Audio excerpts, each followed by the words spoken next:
Recorded. Board. Okay. All right. Awesome. So, Casey, welcome. I think that I'm recognizing a lot of faces in the attendee list, but why don't we go ahead and introduce ourselves just for the folks who maybe don't already know you or me or one or the other, and I'll let you go first. Great. I am Casey Brown. I'm the founder of a company called Boost Pricing. I believe very much from the bottom of my heart, if you're delivering a lot of value to your customers through exceptional products and services, then you ought to be paid like you're truly exceptional. Not like you're good, not like you're mediocre. And I find that companies are accepting mediocre pricing for excellent work in some areas of their business. If you're this much better than the other guy, but you're only getting paid this much more than the other guy, then you're leaving this much money on the table, and it's closing that gap that fires me up and gets me out of bed every day and back to my desk to make a big difference with pricing. So that's me. That's who I care about. It's about dollars and cents for sure, and obviously we're going to talk about that. But the driver, the why for me is staring in the eyes of men and women every day who pour their hearts out for quality and service and excellence, and seeing that get under rewarded, which just robs you of resources that are rightfully yours. And I think about all the good that can be done if those resources are in your pocket. And that's what I'm doing here. Heck yeah, heck yeah. And that's why I love talking to Casey. And I am Tracy Bech. I'm the founder and author of 60 Minute CFO. And 60 Minute CFO is a framework for learning business finance through the lens of an owner operator. So I have 20 years of experience running businesses, and it took me a long time to finally understand the business finance that comes alongside running any good business. And that's the reality, right? So if you're an owner operator of a company, you know what your goods and products and services are, and you're really exceptional at that. But businesses come with finance, and that's a language that when we can speak it better, we can do a lot better, and we can keep a lot more of that money in our pockets as well. And it really starts to feel like the business is working for us rather than we are working for the business. So I think that's one of the things that I love about Casey is we're really aligned on our missions. We come at it through different directions, but I keep her book right alongside mine. And I'm not even joking. I did not pull this out for the webinar. Where our books are like peanut butter and jelly. Like if you have one, you're going to need the other. And we also joked that if our books had a baby, it would be inbred. I don't know if that's a politically correct joke, but it's true. There's a lot of goodness coming at it because your revenue is so closely tied to your profits, and your pricing is so closely tied to your profits as well. So Yeah. Yeah. let's take it away. So also, I want to encourage you that if you have questions, we will save time for answers. So go ahead and pop those into the box, or feel free to raise your hand, and we will get to those after we've asked a few questions of each other as well. Yeah. Um, so Casey, can I start? Sure. So I work with a lot of owner operators of various types of service-based companies. And when we talk about our margins, I always remind them that there are two components to their margin. It's how much it costs to do the work and how much they priced the work at. And a lot of Mhm. times they say, well, I can't lower my costs anymore. I can't pay my people less. And so I say, well, then have you revisited your pricing? Yeah. And to which they go, oh, like, and they know I just hit a nerve that they need to Yeah. raise their prices. So Yep. for the people who just feel like they know they need to, but they just can't, where do you Yeah. start with that type of a mentality? Well, I think it's rooted in, well, a couple different things. One is we've all been taught this, like this, frankly, I think it's kind of a little bit of a lie. It's not a lie, it's just an exaggeration, which is the market sets the price, right? Like this idea that we don't have any power to move the needle. And if we do, we're going to lose a bunch of business. And it's not that there's no truth to the market sets the price, it's that we have overinflated the role of that. So, in other words, there is a max, right? For any product, any service in the planet, there is a reasonable competitive range that is possible. You know, you can make the world's best gluten-free raisin bread. You can't charge $150 a loaf for it, right? Like there's a ceiling. I am not here to argue that there isn't a ceiling set by the market based in how customers value it and who else sells it for how cheaply. So there is some limitation there. The problem is most businesses are operating somewhere well below that ceiling that's possible for them. And they've told themselves they can't get any more because the market sets the price. In reality, they're abdicating the opportunity to get the amount that's between where they are today and what's actually possible for them based on the value that they deliver. So that's one thing that gets in folks' road. And I like to, if we, a lot of times what's problematic here isn't like I don't know something. It's just that there's a blind spot about it. And so you say, okay, is it possible that you have accepted that what you're charging is what's maximum? And let's untangle that a little bit. Let's peel that back a little bit. The other thing, besides the kind of believing the lie that the market sets the price, is just plain old fear, just emotion of the emotion of fear. And I would say that fear is the dominant emotion present for most pricing decisions made in the world, and the most dominant emotion present when we're negotiating pricing with customers. We're afraid we're going to lose the deal. And we start talking ourselves into less because we say, let's say you quoted $10,000 for a certain service, and they say, oh, my budget's 8,000. You tell yourself 100% of 8,000 is better than 0% of 10. We start negotiating against ourselves. Sometimes that happens before we even get a chance to say the 10,000 in the first place. We freak ourselves out and then we say 8 instead. And the customer is like, oh my gosh, that's outside our budget. And before we know it, we're down to 7. So fear is very, very, very present. And I would say that there's a couple of things going on here. One is negativity bias, where we we remember negative events with greater frequency and intensity than positive events. So you can win 20 deals, you lose one, you're like, oh my gosh, our prices are too high. Customer didn't go with you because they went with somebody cheaper, and all of a sudden now we're afraid about pricing. So we give too much attention to the negative side of it. And the other thing that's happening that really contributes to fear is we get asymmetrical feedback from our customers. Meaning, do you hear all the time, oh my gosh, your prices are so low, what a deal, I thought it was going to be more? No, we don't hear that. Now, they might think it, but they're smart enough not to say it. Even if they thought that $10,000 service was going to be 12,000, they still say, can you do it for 8? So we only get the side of the feedback, the asymmetrical side of the feedback that tells us our prices are too high. We start to believe that. We get afraid of losing deals, and all of a sudden we're not taking action. So to me, the obstacle when you're saying to these folks, hey, have you thought about raising the price?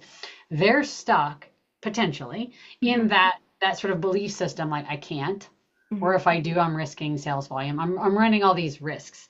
And I would say there's a risk of change and there's a risk of staying the same. Yes. And you have overinflated the risk of change and the stakes of it. Like the likelihood that you would actually lose volume and how much volume you would lose, you're overestimating both of those. However, you're also completely ignoring the risk to staying the same, which is that you're sub-optimizing your profitability by 7 figures or 8 figures or 6 figures. A lot of money you are not making that you deserve to make because you're afraid of a risk that isn't even real. The dollars at the top, small dollars of increase or decrease at the top make huge differences at the bottom. That's one thing that our books almost have like these same page. Yes. Like we swear to God, we didn't cheat off each other's papers, but that is true, right? And so the power of we all, for some reason, per that negativity bias, have no problem giving people a 5% discount, but we just can't fathom giving a 5% price increase. But if we do it, it has an astronomical positive effect on our bottom line, right? And one of the reasons, and you know this just as well as I do, is that a price increase doesn't come with any increased cost, right? And that is the difference compared to, well, just sell more, just grow more through sales. And hear me loud and clear, I'm very pro sales volume and very pro growth. I'm not saying don't sell more, but for every incremental product or service you sell, there is incremental cost. Whereas when you do a small incremental price change, you have exactly 0 incremental cost, which means every penny on the top drops all the way down, which is why it has this massive, extraordinary pulley effect on the bottom line of our business. It really does. It really does. As well as when we discount, it can have a very negative effect. But we really, truly, okay, I was going to save this. This is a juicy one. But I think and then I got to get I got a list of questions for you too. I know. See, I just loved, this is so selfish of me. I just really, I'm like, wanted to personally have this chat with Casey, but let's talk about volume versus margin. So I know I can see right now on the attendee list, I know there's guys right here who are in the moving industry. Everyone knows I work a lot in the moving industry, and they hate to see trucks sitting in the lot. So now we feel like we are losing money when that happens. Right. So we will go out and do work at kind of almost any margin. I'm throwing these guys under the bus on that one, but we will do it for a very reduced rate so that we are busy. Right. Let's because unpack. It's at least the idea of contribution margin, or like every marginal dollar is at least $1 of profit versus 0 sitting there still. Yes. We got to keep the guys busy. So how does that mentality hurt us, or is it helping us? I mean, maybe I'm wrong, right? No. I think we have to separate the math from the customer price sensitivity. So let's talk about the math first. And you and I are both math nuts, so this will work fine for us. Is like, yes, if that truck is sitting empty, we are making $0 and $0 of revenue and $0 of profit. And if I put it on the road, even at a reduced rate, now I'm making something. So isn't something better than nothing? Yes, something is better than nothing. So the math side of that, I don't argue with. I argue with the setup, the context, the assumptions that underlie that, which is something better than nothing? Yeah, but is something at a discount better than something not at a discount? Meaning, if I discounted it 10% or 20% or 50%, that's not better than getting it at full rate. So I think it's sort of a false choice that Yes. people sometimes make when they're seeing empty capacity or available capacity. It says something versus nothing. But as I believe that there's an opportunity to get something anyway, but Yeah. doing so at a reduced discount amount. So what I would say is your trucks sitting in your yard have zero to do with your customer's willingness to pay you. They don't know how many trucks are sitting there and they don't care. So the value that they derive from hiring you to move their stuff is not more or less than when you're busy or not busy. I wrote a blog actually about this, and maybe we can follow up with the attendees. I called it Super Special Saturday Tires. It was from an organization that they were a tire retailer, and they never discounted on Saturday mornings because they had people coming into the store three deep, ready to get their tires changed. On Tuesday morning, when people didn't come in, they were discounting like crazy. Now, the Tuesday customer and the Saturday customer do not have different price sensitivity. They don't. There's just a difference in the confidence of the seller. We are more confident asking to be paid for our value when there are people lining up for it, and far more ready to give it away when people aren't. But the fact remains, their price sensitivity is not different based on our capacity. So sometimes when we do this thing, like I'm going to really, really, really discount it to get the deal so that I got incremental margin dollars to spend versus nothing, something's better than nothing. I would ask, is a discount necessary? Do you absolutely need to discount to win this business? Is there another way to fill your capacity that is not a discount? And I have this exercise I encourage people to take, which is because the problem with the discount, it's this giant red flashing light in your eye. Like this is the best way to get business, and it's a way to get business. But in my opinion, it's a little bit lazy to start there. Let's have that be the third or the seventh or the 10th thing we try. Lock yourself in a room for an hour with no technology and a whiteboard, and do not let yourself out of that room until you came up with 5 other ways to fill some capacity that don't involve a discount. Right. It's the Because if lazy man's way, right? it's the easy, and it's seductive. It's easy, Mhm. it's seductive. It's right there. Just push this button. Well, if I hold off for 5 seconds and put some creativity and some real brain power to other ways to do this, I can come up with some other ways. At the end of the day, if it is absolutely necessary, if the only way to win this work is at a discount and that fills capacity and it gives you something over nothing, great. But I think we jump there without asking ourselves the question first, which is there any other way to get customers to say yes to me, especially because I know that their sensitivity does not depend on my capacity. Yeah. I also Yeah. want to hop in here because something isn't always better than nothing because if we are in a low margin line of work, which is almost all home services, right? Like Yeah. we are not a SaaS-based service company where You're making you're 50% or net margins, right? right, right. So Yeah.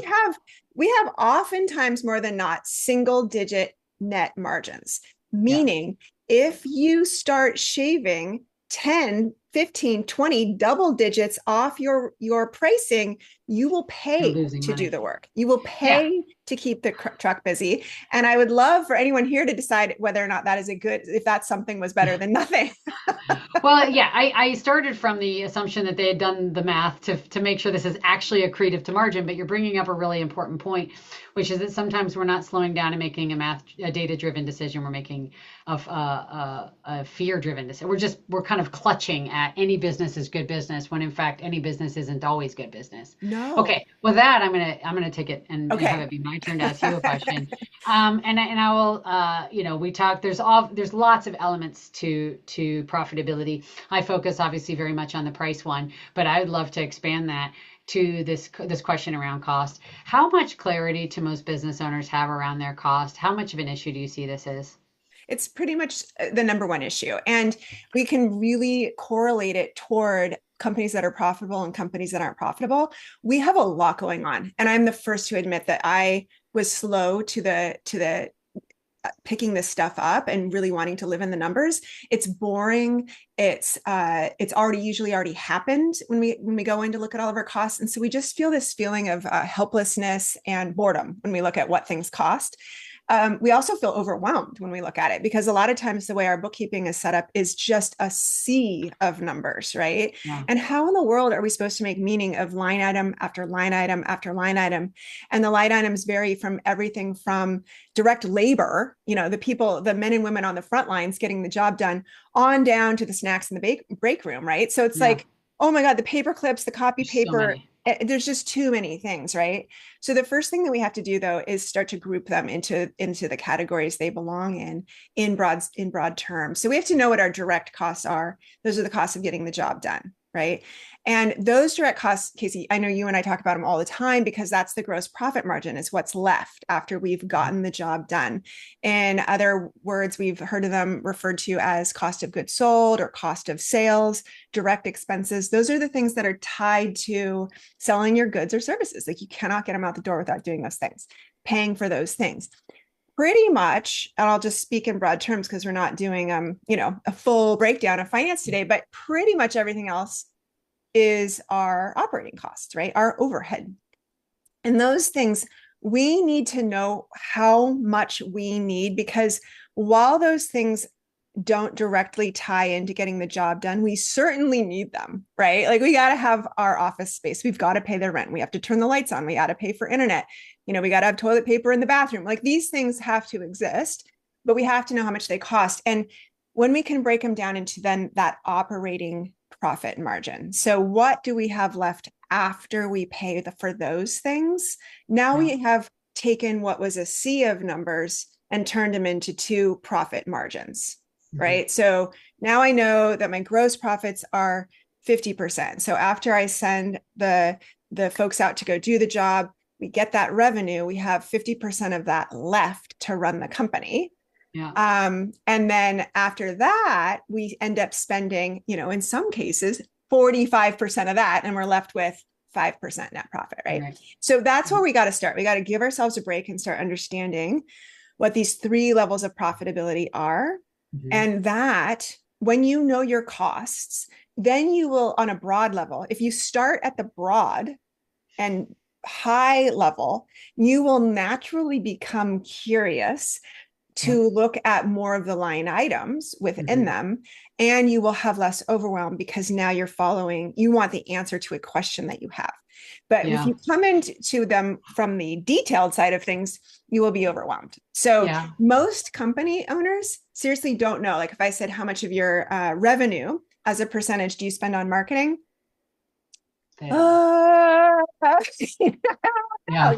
So we do need to get a lot of clarity on that. And then that does start to inform our discount policy, if we ever do it, right? How much can we even afford? Then you're at least making a decision from a place of knowledge, not from a place of gut. Exactly. I think one of the things I see around cost, and people ask us cost questions, and I'm always like, that's not our department, call Tracy. But we see that folks stop the perfection of knowledge.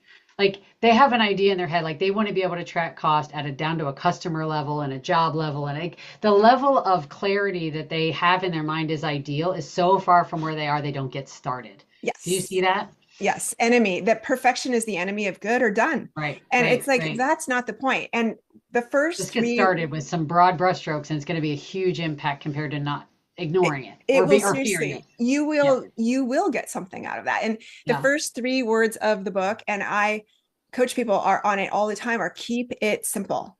The more I see folks who are so proud of their dashboard, and it has a wall of numbers on it. I mean, they are tracking so many metrics, I forget the meaning of the metric. I'm like, I don't even know what that is. And they're like, it's also not actionable when you got 7,000 things that you're trying to you literally, you are a human being, and leave that to the computers and, our new AI friends.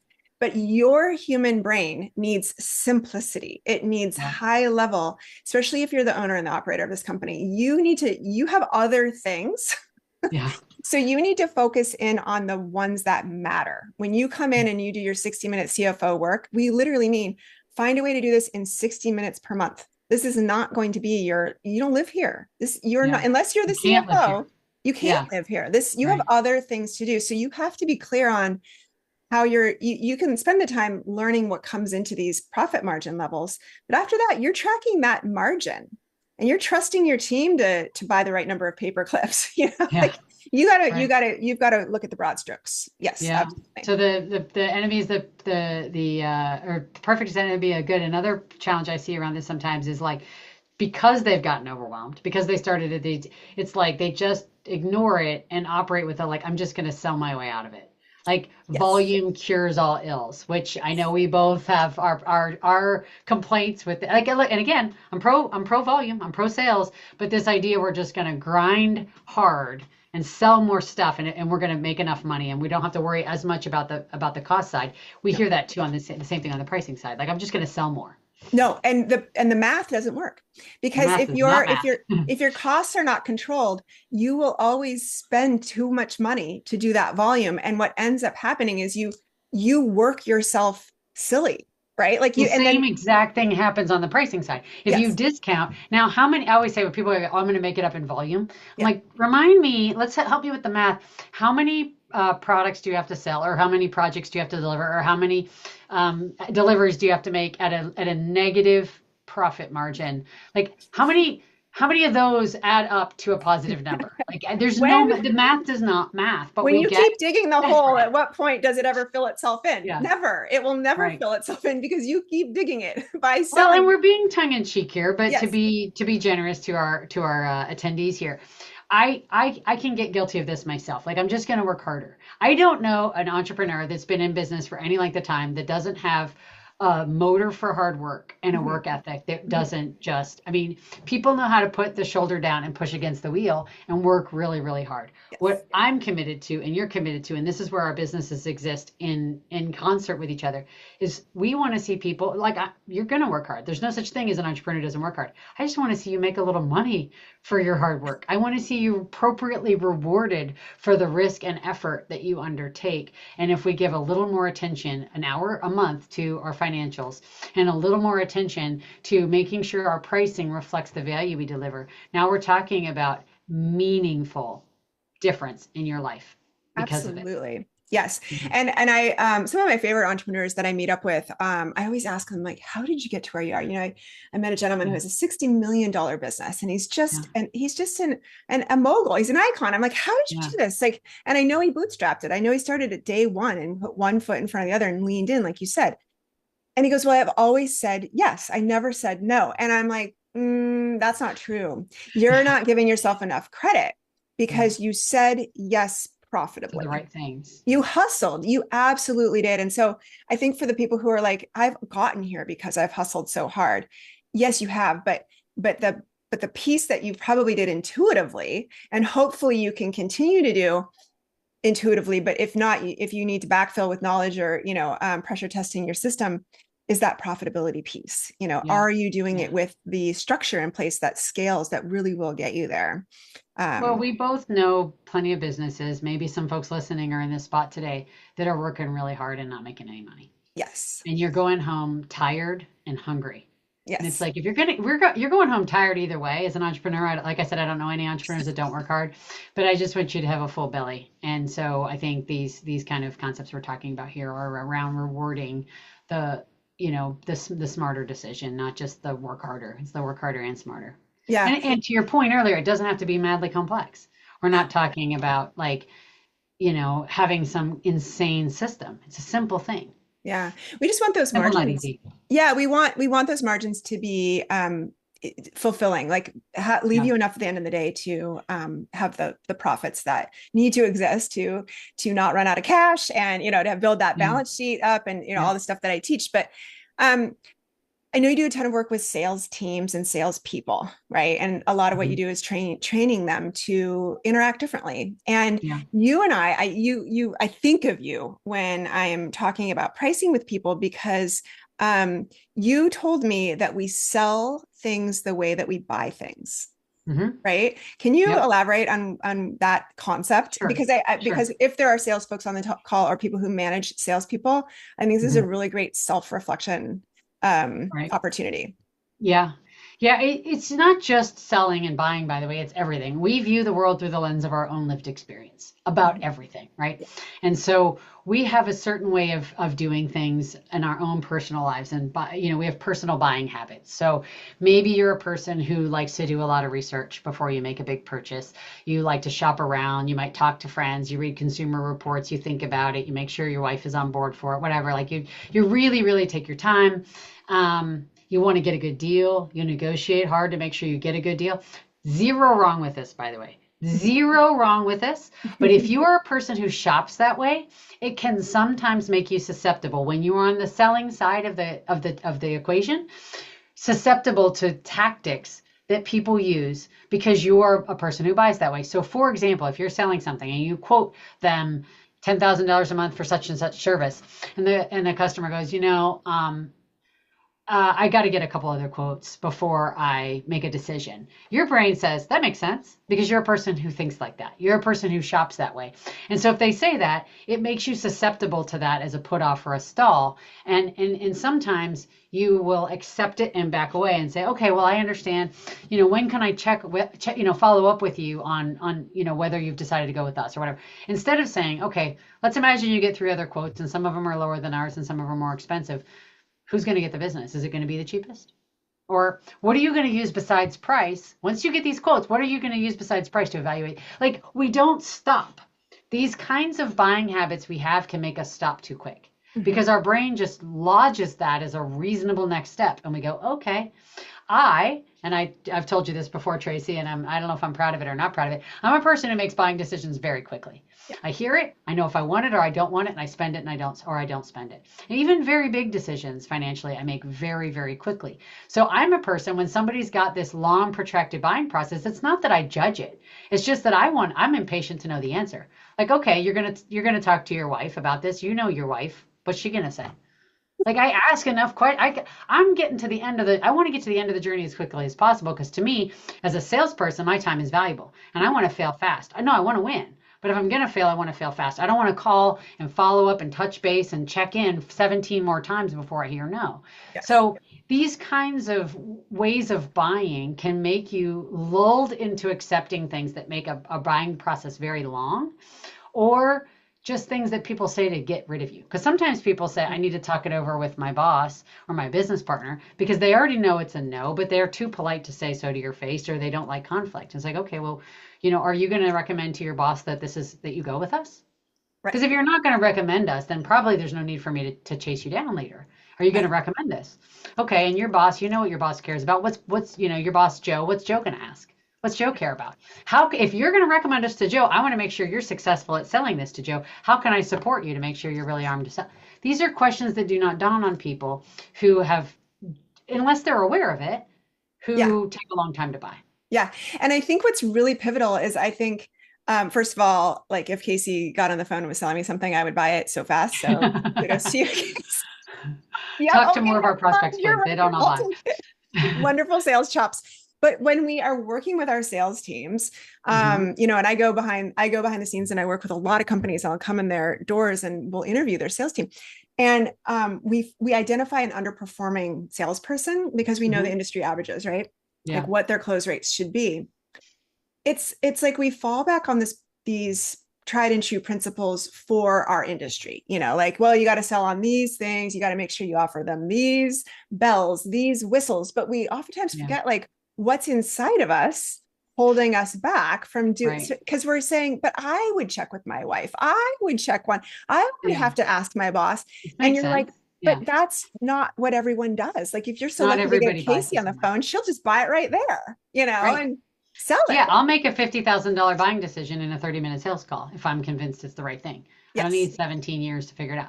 Yeah, I think it's what you're speaking to, Tracy, is that like is very common, especially in a B2B negotiated sale where we're selling a product or a service to another business and we think it's very fact based, the buying process. Like we talk about our value and how fast we are, our on time and full shipment performance, or our this or our that. And the customer has all these stated buying criteria, the needs, they need efficiency, but what's actually happening is two human beings who are full of emotions and psychology and backstories are showing up and having a discussion, or collections of humans, right? And so on the surface, it's about value.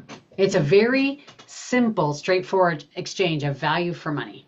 And I'm going to buy from you or I'm going to buy from someone else based on who I think is the best fit. But the reality is there's a whole bunch more that's going on at that time. We are showing up with our own backgrounds. Another one, really common one, is our relationship with talking about money, Yeah. right? Every single person was born into a family or home setting that had a certain way of talking about money. And maybe you were raised in a poor family and you heard such and such about rich people, or maybe you were born in a rich family and you heard such and such about poor people, or this is good or this is bad, or money doesn't grow on trees, or talking about money is rude, or we have a money story we were steeped in our childhood. We've brought into our adulthood. It's been informed by our adult experiences. And so the first time you say to someone, this is going to be $35,000 for this service, and you think that's more than my father ever made in his entire career, that's such a fortune, right? We can get tripped up. But we don't know. This is the thing. This is what I love about the work that we do with our sales teams that we train.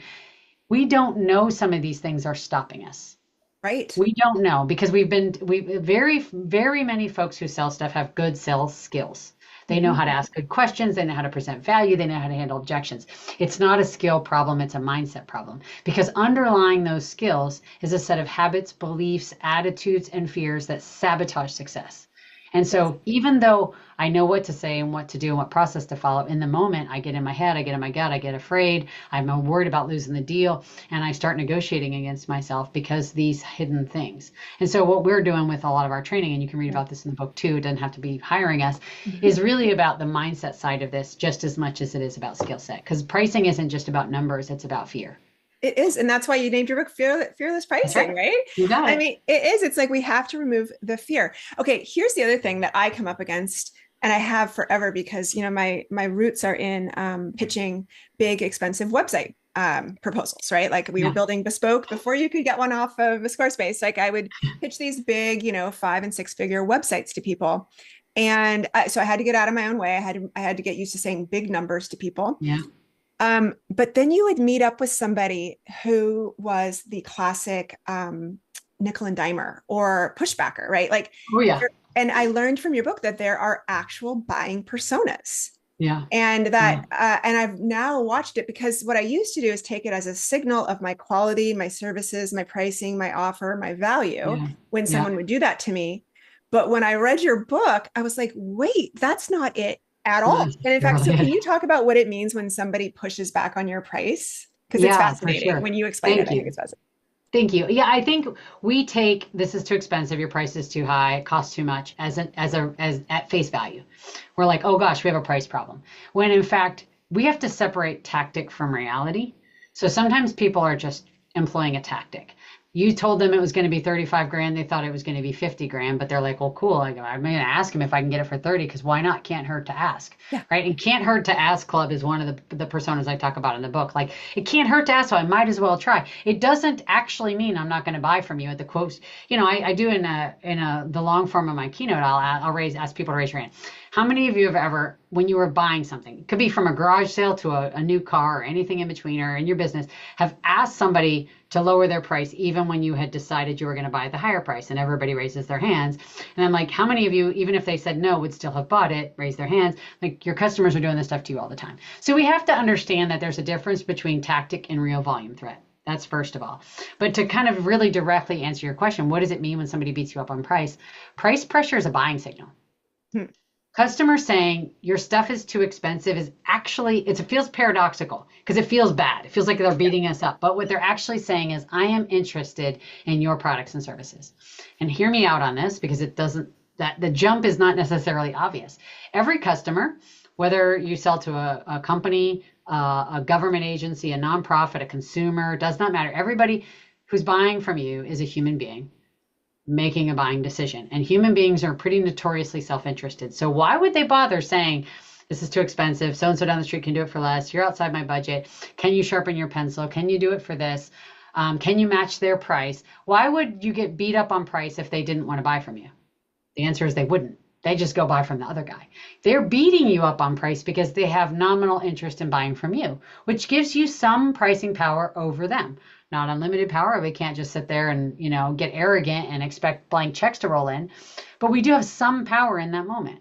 And we can use that power for good and use that as essentially as a permission slip to understand what's behind the buying signal. Because if they didn't want to buy from us, they wouldn't even bother beating us up on price.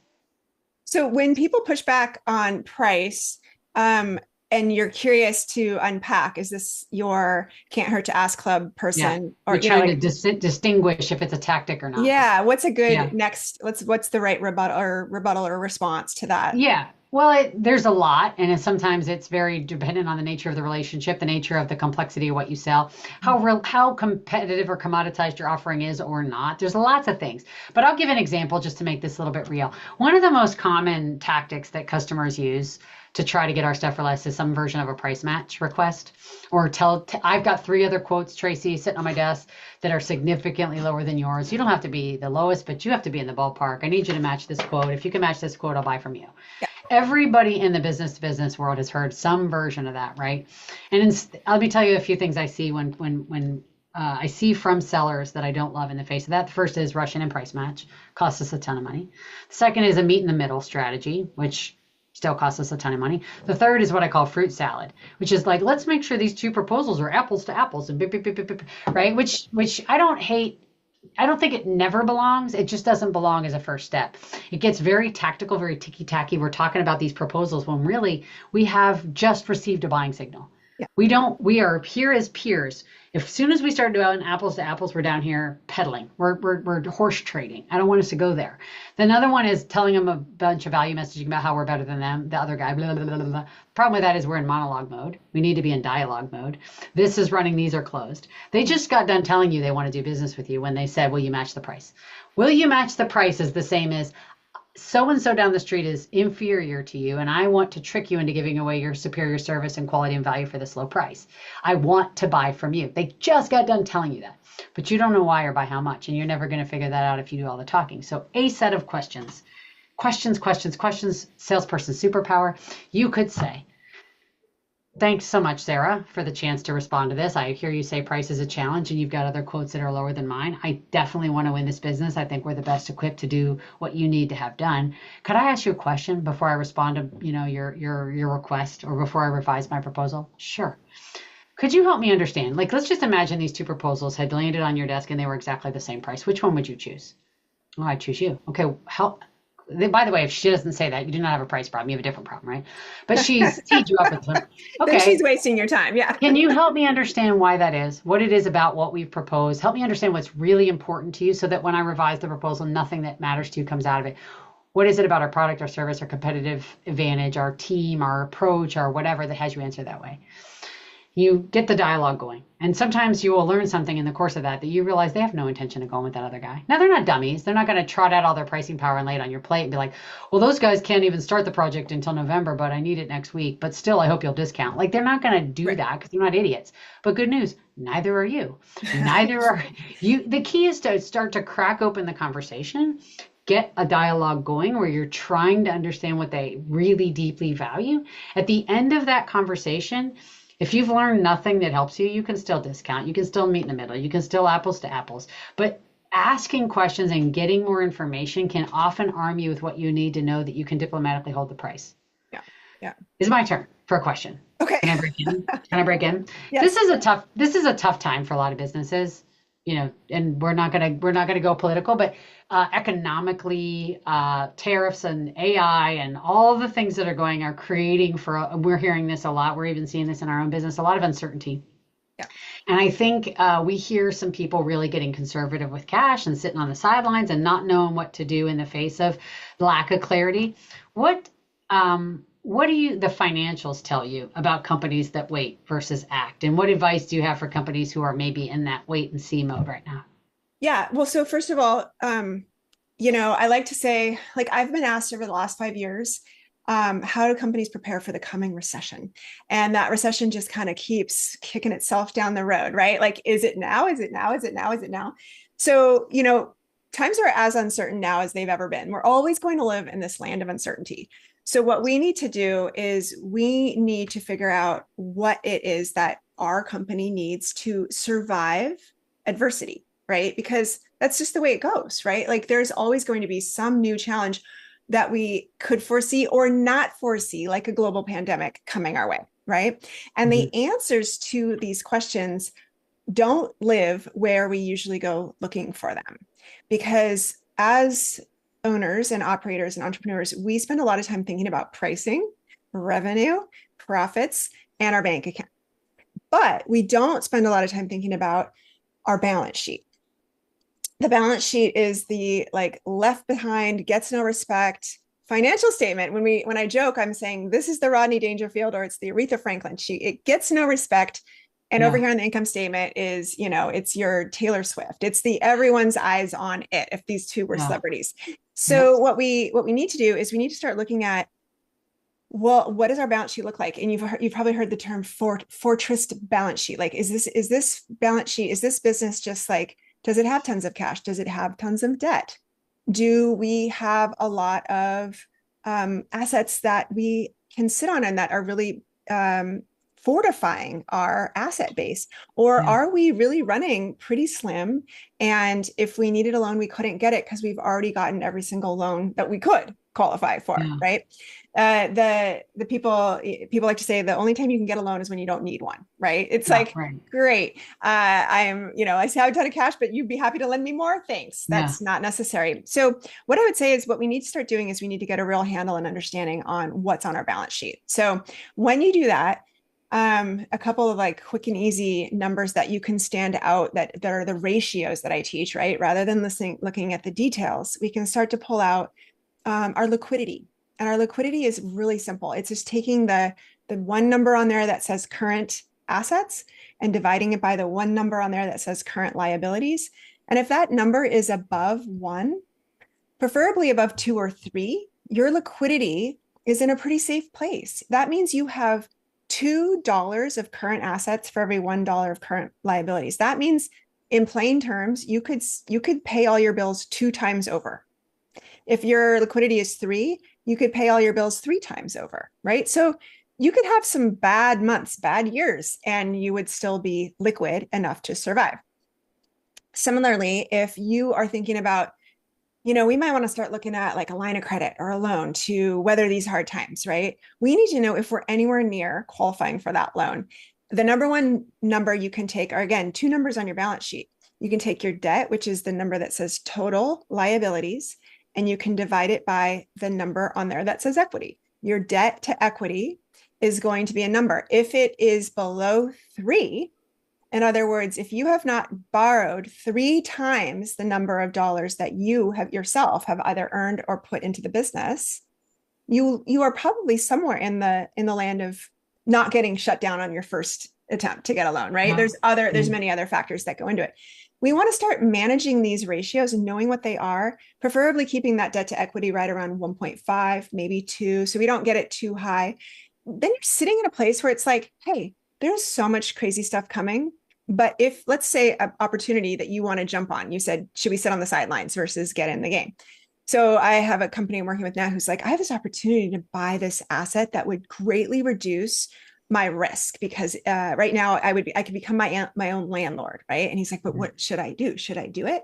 We looked at his debt to equity, and if he took a bunch of cash to put it down on the down payment and then brought on the loan to do it, his debt to equity changed almost nothing at all. Right? I was Wow. like, you would still be super liquid and super safe. You could still qualify for other loans if you needed it. And you just reduce the risk of being basically homeless, your business not having a Right. place to store its goods. It needed storage for the storage people on the call. So he was able to say, gosh, even though there's this time of economic uncertainty, this would be a no-brainer, right? Like we Right. take a lot of this guessing and this, like you said, like this very human negativity bias out of it because we can just look at the numbers and we start to How go, many business owners know liquidity and debt to equity in your experience liquidity, very before they've few. worked with you?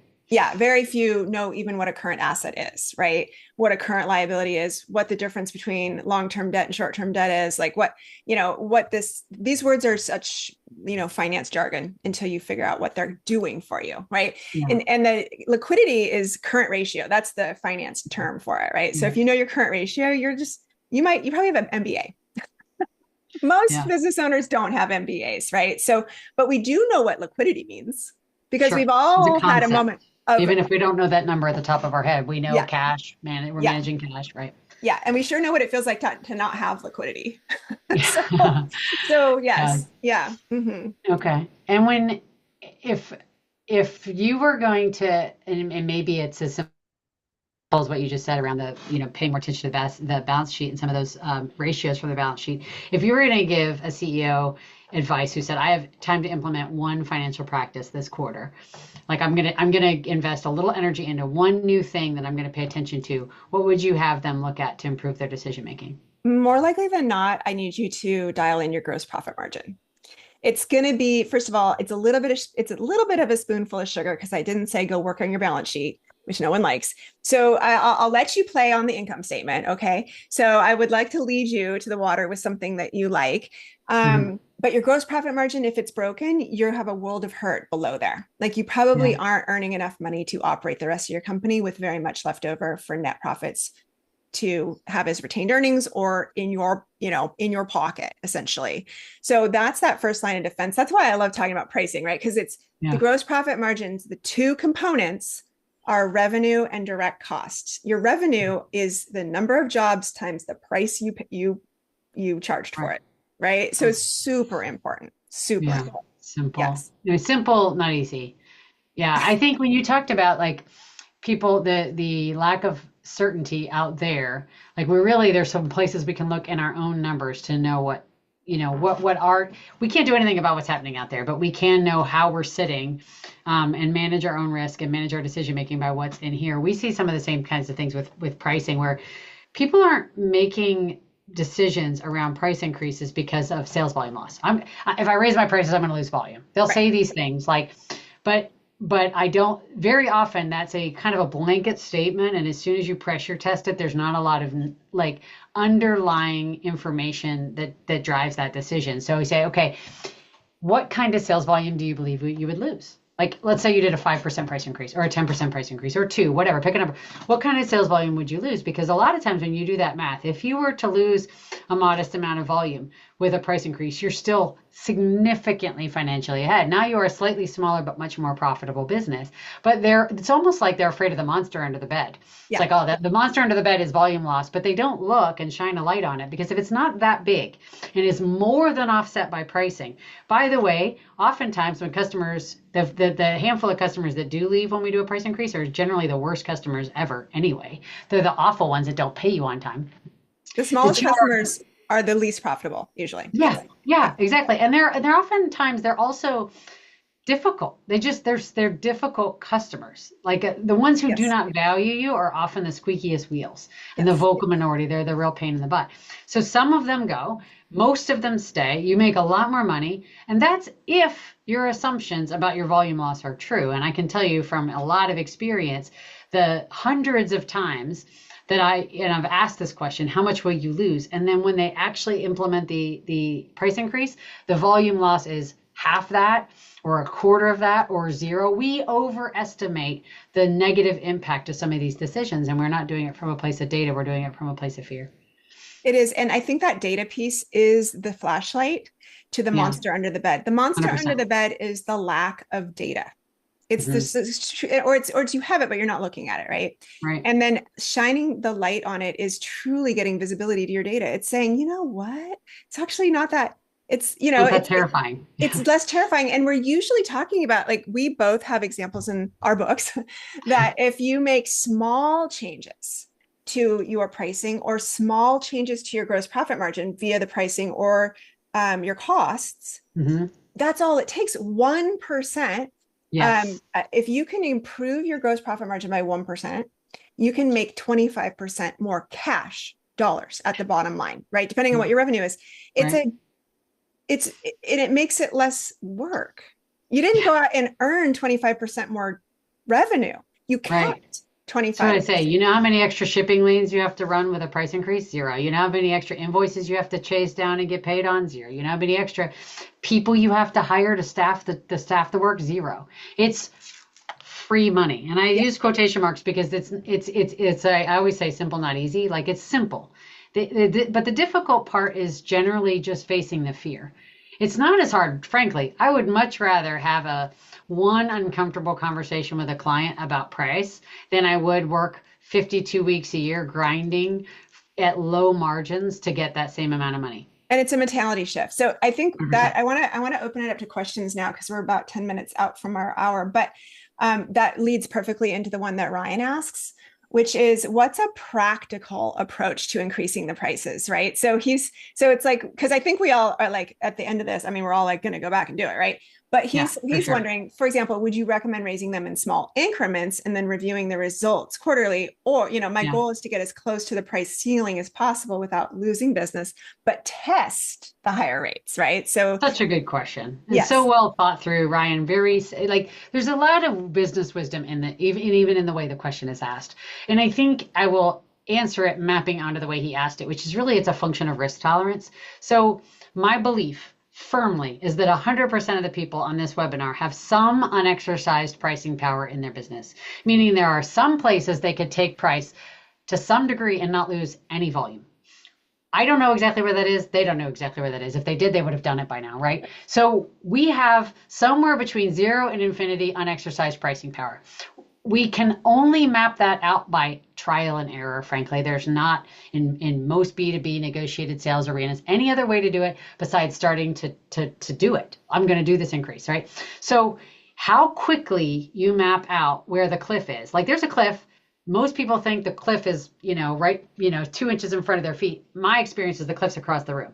But how quickly you map out how much pricing power you have before you start to see some volume erosion is a function of your own risk tolerance. And if you said, and frankly, there's a risk either way. There's either the risk of I'm going to lose some business, but people say, lose business or not. Well, I don't want to lose business. So, but you're already living out the status quo risk. You're living out the risk of underpricing today. You're living out the risk of less money in your bank account because you have accepted less than you're worth in some areas of your business. So you choose which risk and you choose how quickly to map it out. And so you can do things like Ryan's asking, like you can do small changes at a time and keep on going in small increments. Now it takes longer than making bigger moves, blunter moves faster, but it does insulate you from some risk of volume loss. So that's absolutely a way to go. Another thing that I like people to think about is like, it's not as simple as take everything up a little at a time. Instead of taking everything up, where can you take lower risks Yeah. for greater returns? So are there certain products or services you sell or certain customers or certain segments where there's lower risk? I'm a fan. Jim Collins, who wrote Good to Great, talks about bullets before cannons. It's like, where can you take the least effort and the least risk to get the biggest return? And so, for example, if you have some customers that are lower profitability, you don't make as much money there. I would say start there, start using that as your test kitchen, as your petri dish to start to move the needle. Because guess what? And sometimes especially those very small, low margin customers, incrementally, individually, they make up very little revenue and margin. And so it's a low risk place to test this out. And then you can start to move from there and go into areas where there's more volume at risk, more margin at risk, having built along the way confidence in your knowledge about the value of your products and services and what customers will pay. So I'm a fan of a very segmented approach to pricing where we can build confidence and just sort of test and grow and test and grow. What about I'm thinking back to my web development days, and I remember we were just buried and we had no capacity to do anything. And I was the front line, I was the biz dev person, and I was talking to the team and I was like, what do you think it's going to take to build this? And they're like, it doesn't really matter. We don't have any capacity. And I said, what if I just double the price and send it over and see what they say? Because then we'll hire to fill the, Yeah. thing. I Yeah. doubled the price. I sent it over. They sent it back 1 second later, approved. And that, guess what? That became the new price for that service, period. Forever. Right. Well, that's what I say sometimes when people are like, oh, this isn't a very good customer or what, we want to, like, I always say, at what price would you be delighted to do this work? Yeah. And what Yes. price would you be delighted to do it? And then it's like, okay, we will figure it out if they'll pay me 100 grand for this or, $50 a pound or whatever, right? We will figure it out. Like I would say the cost to doing that, by that point, you're at a level of desperation where it's like you're not going to get the work anyway because you don't have the capacity. Yeah. How would you figure this out? I think being backed against the wall on capacity is a fascinating thing because all of a sudden you see people take really bold pricing action. Yes. It was, by the way, always possible. It Right? became Which our is new kind of back to price. my point about the empty truck sitting there with the Yes. capacity.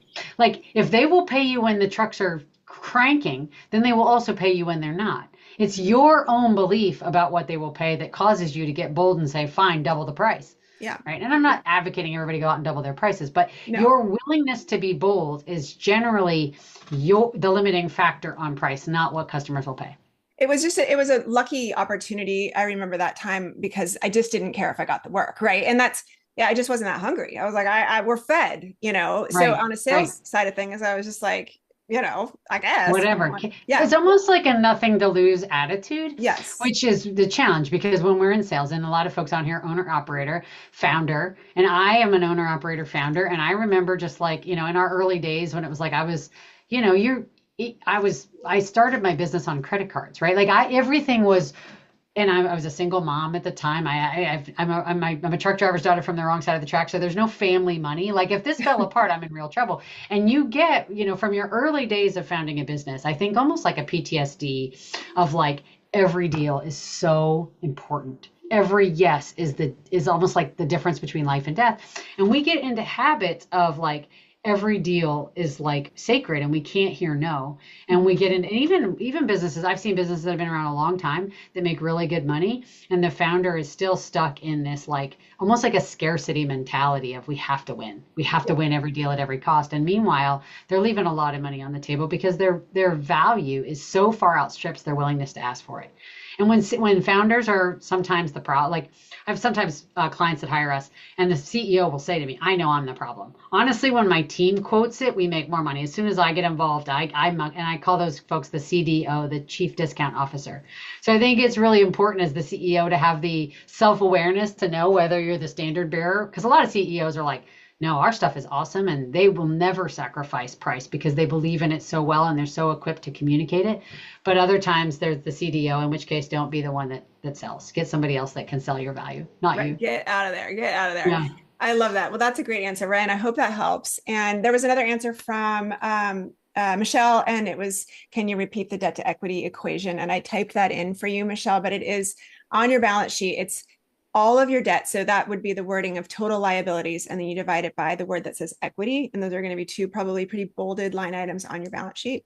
And that will give you a number. And you want it to be below 3, but ideally 1 to 1.5 is like a pretty safe range. And when we talk about safety, that's the word we use for the debt to equity ratio. So we are almost at the hour, 3 minutes.